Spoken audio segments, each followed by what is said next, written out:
Rangers raced to save Grizzly Bear from Python. What the male bear did was shocking. The jungle was too quiet for mourning. It wasn't the usual hush of dew settling over leaves or the silence of birds resting after rainfall. It was a heavy, almost pressurized stillness, the kind that settles just before something ancient and unforgiving moves through the trees. Raoul felt it before he heard it. Years of walking patrols through remote parts of the Amazon had taught him that sound, or the absence of it, always meant something. That morning, the team of 18 rangers had barely finished tying off the patrol boat near the banks of the Tapajos River when the call came through a short transmission from a two-man reconnaissance unit already upstream. We heard something. Not a cat, not a boar, something else. Big. The voice was calm but clipped, the kind of tone used by people trained to notice anomalies without emotion. Raoul's boots sank into the soft bank as he stepped onto land. Machete in one hand, radio in the other. The others followed it in silence, spaced like muscle memory dictated, scanning the underbrush, reading the jungle the way a surgeon reads tissue. The trail appeared too quickly, blood smeared low along broad leaves. 3 branches broken halfway up, not snapped by storm or wind, but by force, as if something had rammed through them. Then the print, wide, rounded, deep in the mud. Not a jaguar, not a tapir. Raoul crouched over it and felt the echo of something ancient crawl up his spine. Grizzly, he said under his breath, not yet believing the word. One of the younger rangers behind him scoffed. You mean a bear? Raoul didn't answer. The forest around them held its breath. Bears didn't belong here. Not in Brazil, not in the Amazon, not in the thick, wet heat of this place. Yet the evidence lay right before them. Then came the sound. At first, it was too soft to identify, like wind moving through a pipe, but it came again longer, heavier, more guttural. Not a roar, a groan, low, drawn out, soaked in pain. The kind of sound no wild animal makes unless it's dying. The team moved forward, pace quickening, weapons sheathed but ready, breath tight in their chests. The ground sloped downward into a shallow clearing, where under the low canopy of warped vines and leaning trees, they found it, and nothing not training, not instinct, not even imagination could have prepared them. In the center of the clearing lay a bear, a massive, full-grown male grizzly, trapped, not by a net, not by a man-made cage, but by the thick, muscular coils of a green anaconda, easily 30 feet long, its body wrapped tightly around the bear's torso. Midsection, legs. One eye of the snake was cloudy, scarred. The other gleamed yellow in the dim light. Across its body ran a deep, raised scar, nearly a meter long, puckered and white. It had survived something brutal, and now it was killing again. But the bear wasn't roaring. It wasn't even struggling anymore. It was groaning. A low, broken sound, like a breath caught between worlds. Its eyes were glassy, half closed, and when it glanced at the rangers, there was no wildness in its expression, only exhaustion, pain, and something else, something impossible to name. Raoul acted first. Move in, he shouted. The team burst into coordinated chaos, metal hooks jabbed into the dirt, prying at the coils. Others used long rods to wedge under the snake's body. No one dared shoot. The bear's massive frame was tangled too closely with the serpent's to risk a bullet. The snake hissed, tried to tighten, but the strength in its coils was faltering, whether from age, hunger, or previous wounds. It was losing the fight, but not quickly. The bear wheezed, a bubble of red foam spilling from its nose. The team worked in rhythm, speaking in clipped Portuguese, sweat slicking their faces. After 19 grueling minutes, the final loop was peeled away. The snake, disoriented and injured, slithered back into the undergrowth, leaving a trail of disturbed leaves and silence. The grizzly lay still. Then, with a shudder, it rose. Not like a beast, like a man rising from a punch to the ribs. It stood on all fours, head tilted, sniffed the air once and ran. Not toward the river, not away from the rangers, into the forest. Purposefully. Raoul didn't hesitate. He followed. waving one ranger to shadow him while the other stayed back. The bear moved with limping urgency, crashing through underbrush but never pausing. Raoul kept pace, his boots catching on roots, lungs burning. Then the bear stopped. Ahead, in a quiet pocket of forest, under a leaning tree mound, Raoul saw them. Two cubs, small, mud-slicked, trembling. They pressed against each other beside a fallen log, their wide eyes fixed on the approaching noise. And beside them, curled unnaturally in the dirt, was the body of a female grizzly, dead. Her paw still wrapped around her cubs, as if she had refused to let go even after her last breath. Deep purple bruises ringed her middle. The python had taken her too. Raoul stopped breathing. The male bear stepped into the clearing. Huffing, his chest rising in shallow pants, one cub whimpered. The father moved between Raoul and the cubs, not aggressively, not threatening, but definitively. He stood like a wall. Raoul raised his hands and took a single step back. The bear turned to the injured cub, its front paw clearly bent, and began licking it slowly, methodically, as if telling the cub, without words, that it was safe now, that he was here. A second ranger joined Raoul, whispering. "There's a mark on his neck." Raoul leaned closer. Around the bear's thick neck was a faint band of missing fur, a worn indentation. A collar had once been there, possibly GPS, possibly tracking, possibly sanctuary-born. Somehow, this bear had crossed into a world where it didn't belong, and found a reason to stay. That night, back at camp, the rangers huddled in the dark, reviewing the footage from their body cams. One frame held them silent a brief moment before the bear bolted into the forest. He had looked directly at the lens, his face bloodied, his chest heaving, but his eyes were calm, and in them something no one could explain. Not rage, not fear, but gratitude. The video went viral within days. Viewers around the world called it the most human look ever captured from a wild animal. But the story didn't end there. 1 week later, while the team packed up from their final sweep of the area, something moved near the tree line. The bear emerged, slower now, limping slightly. In his mouth were two things: a honeycomb and a fresh fish. He walked to the edge of the camp, laid them on the ground, and turned away. No sound, no gesture, just a gesture beyond instinct. And then he vanished into the green. They never saw him again. 3 days had passed since the bear left his silent offering at the edge of the ranger camp and disappeared into the green abyss of the Amazon. Yet Raoul couldn't forget the way the bear had looked at him. Not with fear or instinct, but with something far more disarming: recognition, understanding, maybe even gratitude. No matter how many times he reminded himself that animals didn't think the way humans did. That look had been real, burned into his memory more vividly than any wildlife footage he had ever seen. So, instead of returning home like the others, Raoul stayed behind, sitting in the small, cluttered ranger station 2 hours upriver, poring over maps and heat signatures on an outdated monitor that flickered each time the generator coughed like an old man refusing to give in. Beside him sat Tomas, the station's satellite tech, silent and methodical, eyes narrowed behind fogged lenses as he zoomed in slowly on one grainy infrared shape that appeared again and again, never moving in straight lines, never random either, just looping in lazy circles near a creek bend almost 12 miles east of the Python clearing. Tomas tapped the screen once with the dull end of his pen and said, "He's not wandering," Raoul asked. "Then what's he doing?" Tomas replied. "Circling something," though he shrugged. Raoul already knew what he meant, that the bear wasn't lost, wasn't confused, but returning again and again to something it couldn't let go of. That night, Raoul stared at his notebook, the old leather one he hadn't touched in years.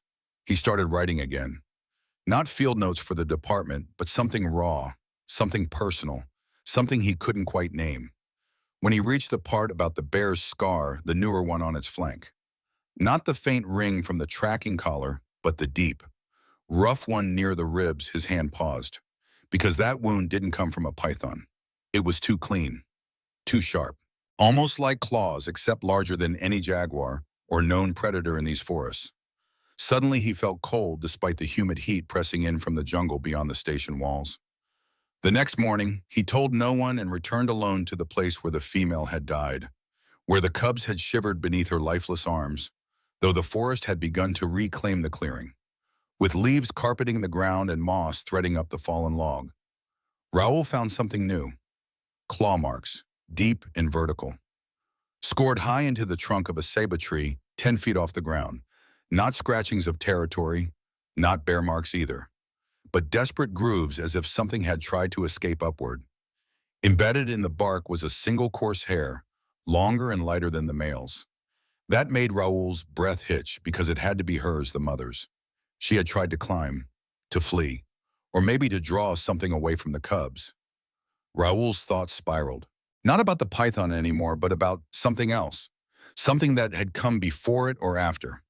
Something she had feared enough to try and climb. As he turned to leave, the silence of the forest behind him felt heavier than before. Not hostile, but observant, as if something unseen had watched him from the moment he arrived. So he didn't linger. When he returned to base, Alvarez handed him a camera trap cracked and scratched, its casing scored by what looked like teeth far too large for any monkey or raccoon. When Raoul plugged the SD card into his tablet, most of the footage was normal capybaras at dawn, a sloth moving frame by frame. But then at 3:17 a.m., the screen jumped, and there it was. Not the bear, not the python, but something else. Barely captured on the edge of the frame. A large snout, thick fur, forward-facing eyes that caught the infrared light for a flash before vanishing into the trees. When Tomas leaned over to look, he didn't say anything at first, just stared, then whispered, "That's not a bear." Raoul didn't respond because he knew it too.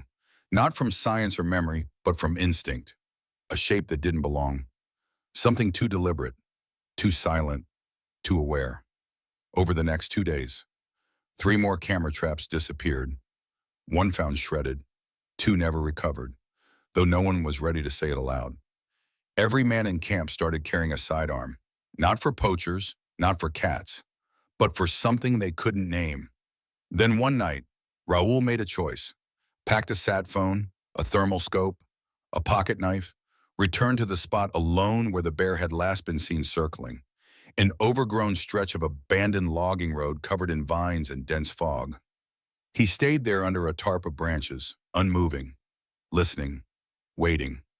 At 2:04 a.m., the motion sensor beeped once, quiet and sharp. Raoul froze, holding his breath as something stepped into the periphery of the clearing. Too large to be a jaguar, too silent to be human. Though he couldn't see it directly, he heard it, the groan, not the same broken, rasping cry of the bear, but something higher, thinner, as if mimicking pain without knowing what pain was, like a voice trying on sorrow for the first time. Raoul looked to the thermal scope just in time to see a shape pass before the lens, hunched, broad-shouldered, with limbs too long and steps too careful. Then it paused, turned its head toward his tarp, sniffed the air, holding perfectly still, before slipping back into the brush without a sound. Raoul sat in that stillness until dawn, hands clenched, skin damp with sweat that had nothing to do with heat. When morning came, the birds returned, the forest breathed again. But Raoul knew what he'd felt, knew what he'd heard. When he returned to the base and checked the sensor logs, he found another entry at 4:22 a.m., the same spot, the same shape, standing for 4 whole minutes, just outside the range of the camera light, unmoving, watching, waiting. The trail cam he had left gone, only the twisted nail remained, rusted and bent. That night, back in his room, Raoul opened his notebook, flipped past sketches of the bear's face, the wound, the cubs. Beneath them, he wrote 2 words in all caps, without pause, without doubt, without fear. Not alone. The rain started just after sunset, not the gentle patter of passing clouds, but the heavy, slanting sheets that soaked through tents, blurred vision, and drowned out the softer sounds of the forest. Raoul stood just outside the edge of the ranger camp, the brim of his soaked hat dripping onto his shoulders as he stared into the wall of trees, watching for movement, for any sign that the shape from 2 nights ago might return. But the jungle had returned to its quiet patterns, and the others seemed eager to believe the thing had moved on, if it had ever truly been there. Yet Raoul knew better. When Tomas walked up beside him holding two new thermal readouts, he didn't have to say anything. Raoul already saw it in his face, the tight line of his jaw, the nervous tapping of his fingers against the tablet. Tomas finally muttered, "We caught movement again." Not the same location, but close east slope, kilometer marker 22, heading south. Raoul didn't wait for permission. He just turned, grabbed his pack, checked his sidearm, and set off alone again, hiking into the storm with nothing but a headlamp, the thermal tracker, and the weight of everything he hadn't said out loud since the python incident.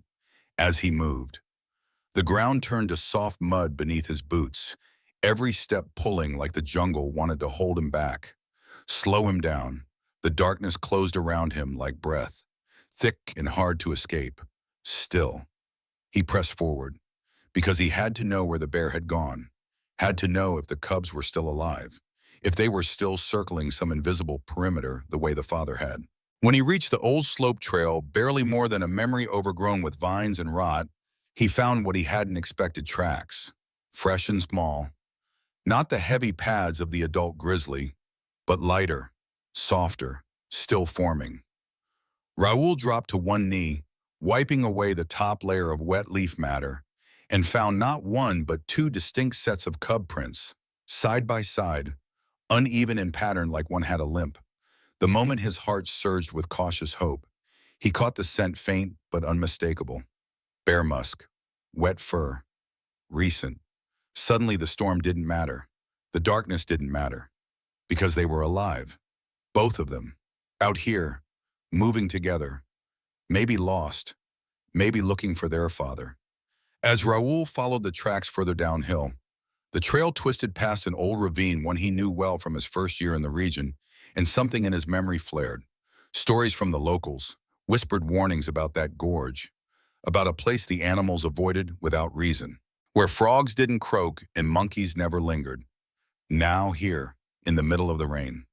He saw why. The prints led there, right to the edge of the ravine, then veered sharply away, but not before something else intersected them.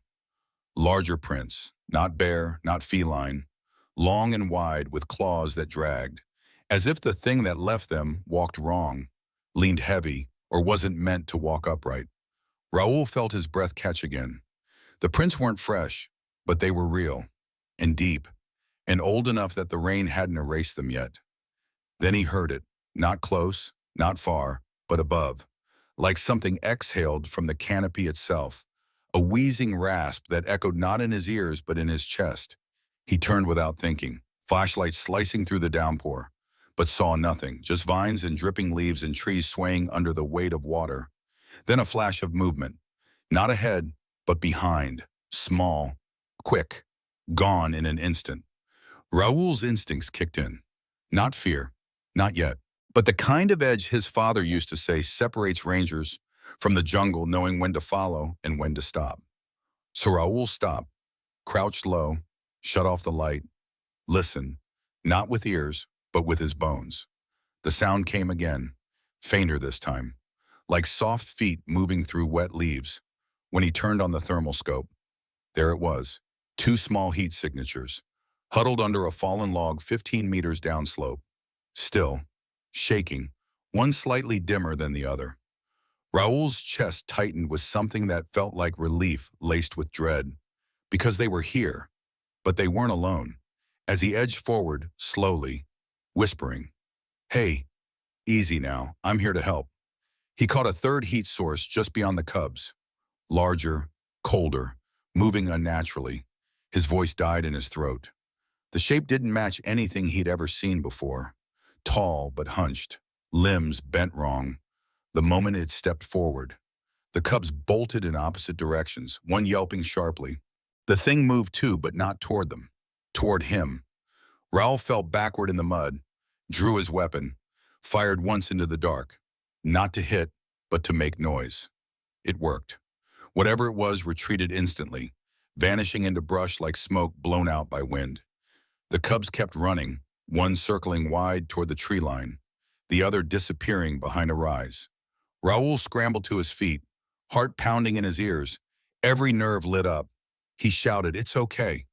"You're okay, though." He wasn't sure if he meant it for them or himself. He followed the one that went left, keeping distance, not wanting to scare it more. After 10 minutes of slipping and stumbling, he found it curled under a twisted root cluster, soaked and shivering. He dropped to his knees again, speaking softly, "I've got you, little one." When he reached out slowly, the cub didn't run, didn't bite, just stared with wide, exhausted eyes. Raoul saw the limp its paw was swollen, maybe sprained, maybe worse. He wrapped it in his poncho, lifted it gently. The cub whimpered once but didn't resist. As he turned back toward camp, his legs burned from strain, his arms from weight.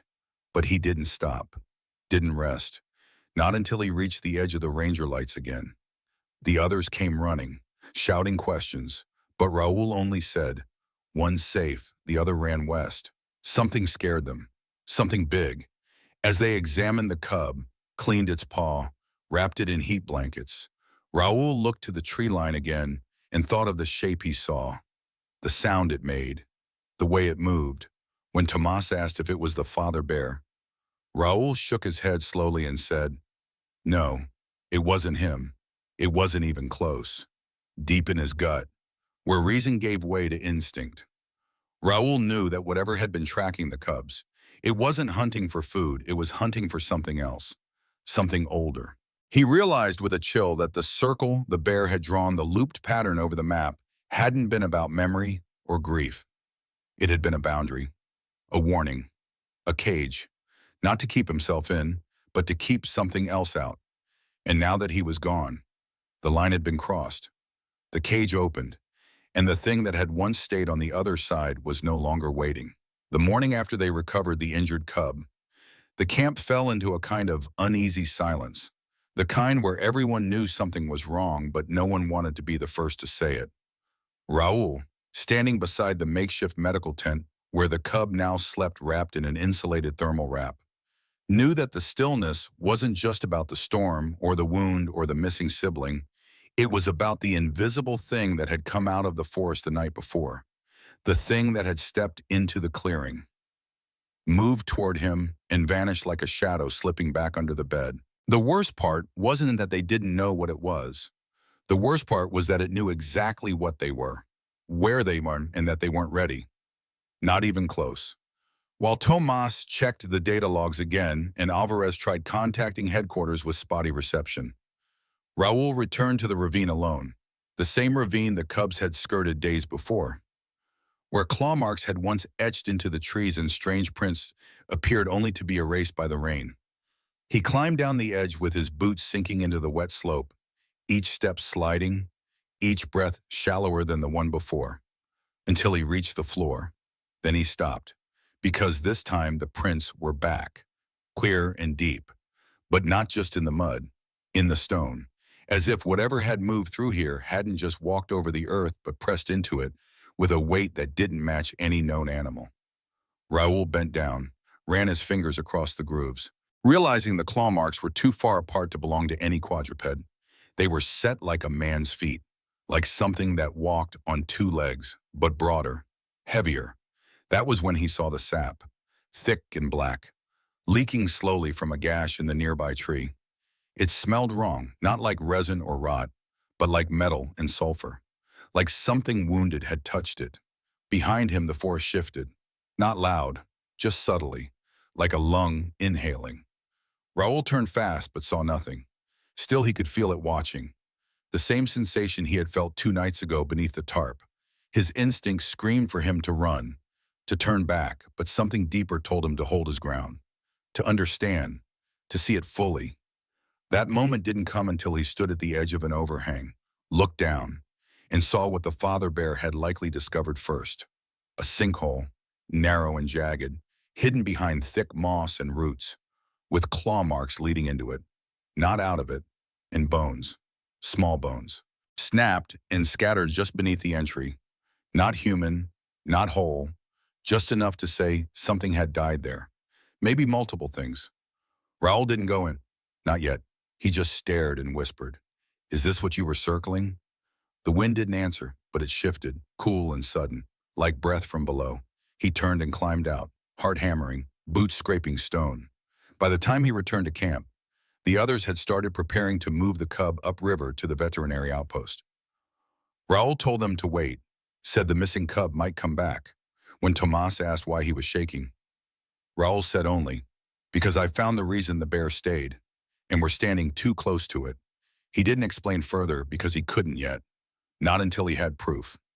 That night he didn't sleep, just sat under the canopy with the thermal scope resting on his lap, the sat phone blinking with no signal. The jungle stretched around him in perfect black. Then at 3:11 a.m., the scope beeped, not loud. But he brought it to his eye and froze, because 50 meters beyond the camp's edge, something stood motionless, heat signature tall, too tall, not bear, not man, not anything from his training. It didn't move, didn't blink, just watched. After 5 minutes, it turned and vanished again. But not before Raoul noticed a detail he hadn't seen before. The line, a faint glowing ring around the thing's midsection. Not electronic, not natural, like a scar or a mark. In that moment, something clicked, something irrational but inevitable. That the bear's circle, the looping territory pattern Tomas had tracked, had not just been instinct or mourning. It had been a line drawn with purpose, not to keep his cub safe, but to keep this thing contained. When the bear died, the line broke. Whatever had been waiting at the edge of that ancient instinct had stepped across. Now it was watching the cubs, testing the camp, relearning the world. Raoul stood and made a decision. Grabbed his pack and told Tomas and Alvarez the truth. Said that they weren't dealing with a predator or a lost animal, but something else. Something intelligent. Something old. Alvarez looked skeptical, until Raoul showed him the scope log, the shape, the scar. Alvarez muttered. "That's not possible," Raoul replied. "Neither is a grizzly in the Amazon. But here we are." Together they agreed to mount a search for the missing cub at first light, using satellite pings and old trap routes. Just before dawn, they found a trail, broken branches, a smear of blood, small paw prints leading into an overgrown gulch. Raoul entered first, machete clearing ferns, heart racing. There, curled against a rock wall, was the second cub, eyes wide, body trembling. Beside it, a deep gouge in the stone. 3 vertical lines cut inches deep, fresh. Raoul didn't speak, just lifted the cub gently. As he turned to leave, something behind him whispered his name, not aloud, but inside his head. A pressure against the bones of his skull. He ran, Alvarez covering his flank, both men moving fast. Behind them, the jungle remained still, too still, as if waiting. When they reached the camp again, both cubs were alive, wounded but safe. The men gathered close, all of them now believers. All of them changed. Raoul sat with the cubs as they pressed against each other, soft noises rising from their throats. He watched the tree line and thought not about monsters or legends, but about the bear.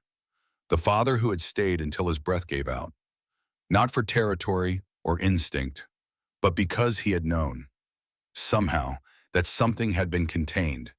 When the others slept, Raoul opened his notebook again and wrote only one sentence, carved into the paper so deep it tore the page. He didn't protect them from the jungle. He protected the jungle from what waited just beyond it. The sky above the Amazon never truly turned black.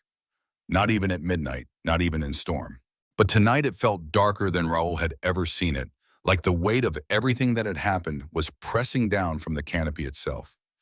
Every leaf heavy with unspoken warning, and the forest no longer hummed with the night calls of frogs or the distant cries of birds. Instead, it held its breath as if remembering something it had once buried, something that had no name in any field manual. What's wrong? Raoul sat alone at the edge of the ranger camp, staring past the flickering light of the portable lanterns, past the rustling tents where the cubs now slept curled against each other, past the perimeter sensors and heat trackers and quiet fear in the eyes of his men. He stared into the trees because that was where it had come from, the thing that stepped past the line. the thing the father bear had tried to contain. Not out of rage or territory, but duty. Raoul understood now what he hadn't dared to say out loud, that the bear hadn't just circled to mark space. He had circled to seal something in, a boundary made of instinct, a prison of presence, and the moment he died, that boundary dissolved. Now the thing had stepped forward again, not hungry, not angry, just curious, just watching. Raoul knew the watching was worse, because hunger could be fed, rage could be avoided, but curiosity had no end. This thing, this presence that had moved through their camp, watched them from the ravine, marked stone and tree and bark with claws that didn't match any record. It had remembered something. Raoul feared it was remembering them, not just the cubs or the father, but all of them, the people who had stepped between it and whatever it had been waiting for. Sometime after 2 a.m., the sensor clicked again, a soft metallic ping from the west edge of camp. Tomas didn't even flinch when he turned to Raoul and said, "It's back." Raoul nodded, stood slowly, grabbed his sat phone, his notebook, and the old hunting knife passed down from his father. Not as a weapon, but as a relic, a grounding weight. He walked alone toward the ping, past the tents, past the flickering line of blue perimeter lights, into the humid dark where the air grew thick with the smell of wet bark and old moss. And there it was, standing still in the distance. Not a blur on thermal this time, not a shadow out of place, but a clear figure, hunched and heavy, shoulders too high, arms too long, fur matted and damp. But not animal in the way Raoul understood animals, more like memory made flesh, something that had once been shaped by nature but had outlived its own origin. Raoul stopped walking, because the thing did not move, did not growl, did not attack. It simply watched. Raoul thought of the cubs, of the fish and honey left by their father, of the claw marks in stone. Then he understood what the thing wanted. Not blood, not fear, but inheritance. That terrified him more, because it wasn't killing to eat or dominate. It was watching to learn, to replace. When he took one slow step backward, the thing tilted its head like a child mimicking a teacher. Raoul whispered, "You're not supposed to be here," though he knew the words meant nothing, not to it, maybe not even to himself. Then behind him came the softest sound of footstep, small, clumsy. He turned just in time to see one of the cubs, the one with the wounded paw, limping into the dark behind him, its nose lifted, sniffing, drawn not by fear but recognition. Raoul's heart cracked because he saw it all too late, saw the line being crossed again, the circle broken wider. He lunged forward, swooping the cub into his arms as the thing took one slow step forward, then another, and then it stopped, not lunging, not reaching, but lowering its body closer to the ground, mimicking Raoul's crouch, watching how he held the cub. Raoul stood slowly, backing away, every step dragging the mud as he whispered to the cub, "It's okay, I've got you." The creature just watched, the way a child watches a flame, fascinated, hungry for shape and meaning. As Raoul crossed the sensor line again, the lights around camp flickered, just briefly, like the jungle was holding its breath. The thing didn't follow. It just turned, melted back into the dark with a slowness that felt deliberate, like a promise. When Raoul returned the cub to the tent, Tomas asked nothing, just looked at him. Raoul said, "Let us go," but didn't say why, because he wasn't sure it had. Not really. Maybe it was waiting for something else the next morning. They prepared to leave, the cubs crated gently, the gear packed, the camp torn down with quiet hands, as they loaded the final boat. Raoul stood one last time at the riverbank and looked back. For a moment he swore he saw it again, just past the trees, a shape tall and crooked, half buried in green. He turned away, not from fear but from knowing. Because some things aren't meant to be followed, some circles are never meant to be reopened. As the boat pushed off from shore, the jungle swallowed the clearing whole, vines draping down like curtains over a stage, hiding again the story that had nearly been told. A week later, in a sterile office hundreds of miles away, Raoul submitted his official report. Just data, just facts, just enough to satisfy the brass. But in his private notebook, he wrote more.